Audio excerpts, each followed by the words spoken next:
Hi, I'm Val and welcome to my channel. What I've got for you today are some fabric butterflies. So I'll show you some of the ones that I've made. Here's a little one here. I've gone a bit mad with the stick-on gems. Oh, actually one of the gems has fallen off. There should be another one there. But yeah, that's one of my fabric butterflies that I've made.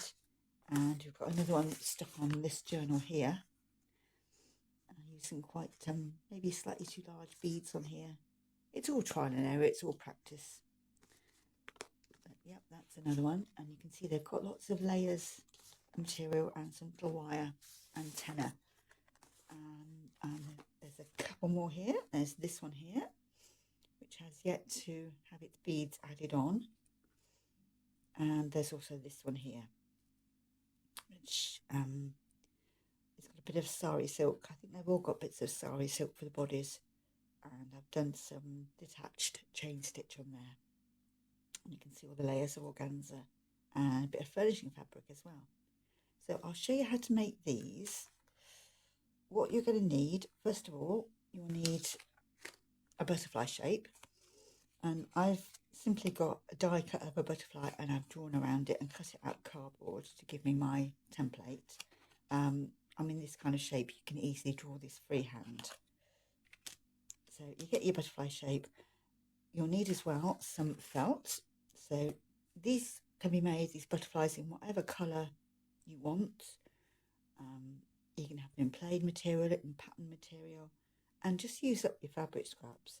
So you'll need some pieces of felt, and as I say, I've used furnishing fabric, things like this. They do fray like mad, but I was going for a scrappy look, so I'm fine with that. You'll need some material for your top layer of your butterfly.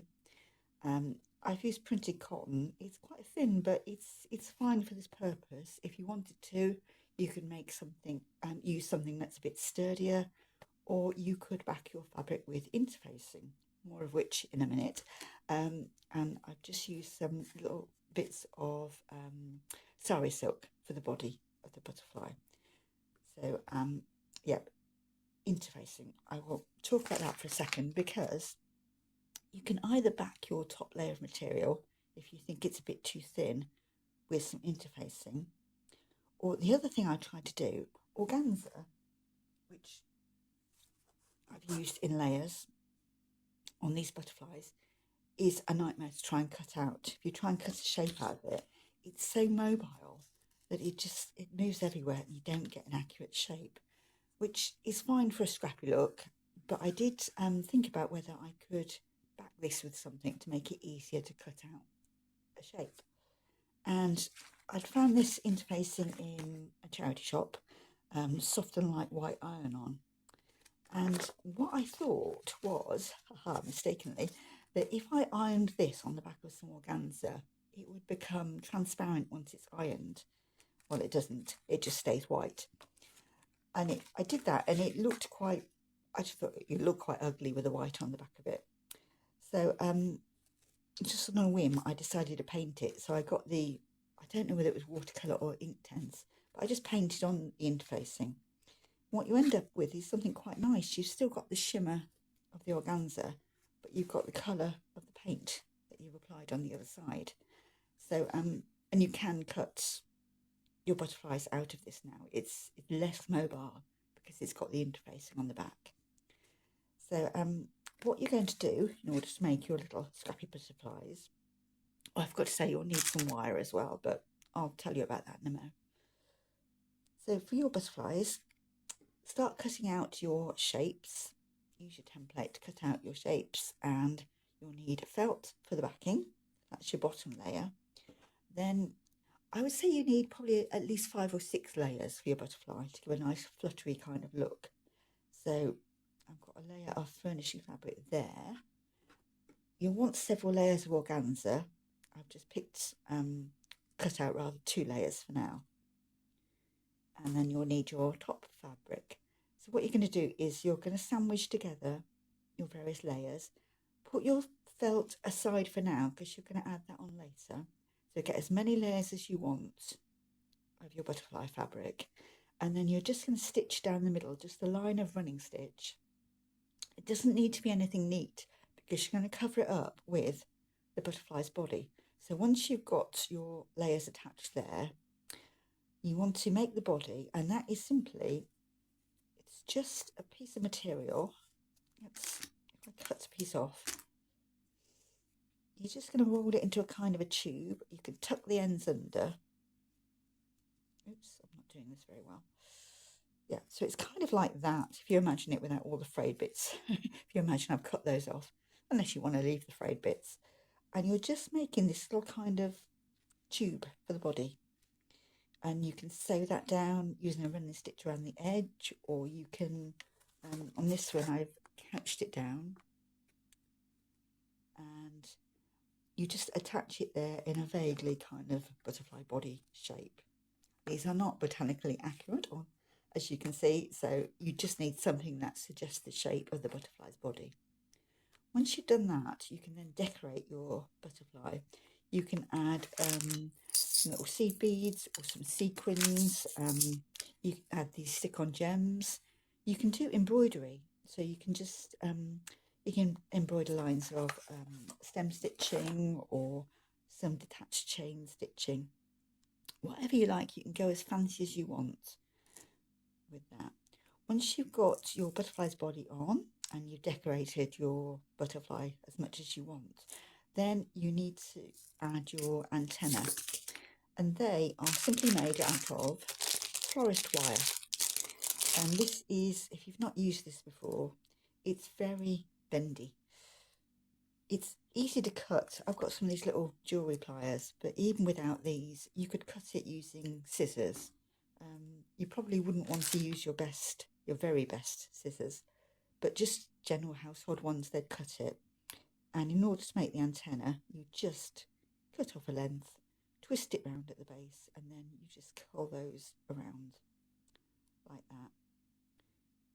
Those make your antenna. You're going to add those to the back of your little stack of fabric. Oops. Yeah, there we go.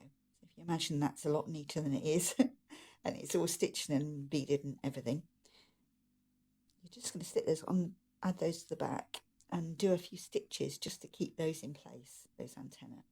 And at that point, that is when you add, where has my felt butterfly gone? There we go. Yeah.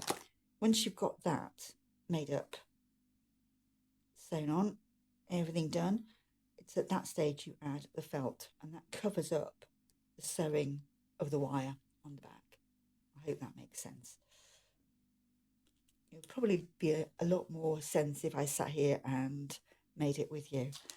But I have yet to learn the art of editing YouTube videos, and so it's easier for me just to run it through in this way. If it doesn't make sense, then put it in the comments and I'll have another go. So that is how you make your butterflies. You can do them in any material you want. You can make them as many layered as you want. You can make them smaller than this. You can add a brooch back to them if you wanted to. You can stick them on the journal page. You can stick them on the cover of a journal. You can use whatever fancy threads. If you didn't want to make the body out of material like this, a little kind of tube of material, you could use something like this and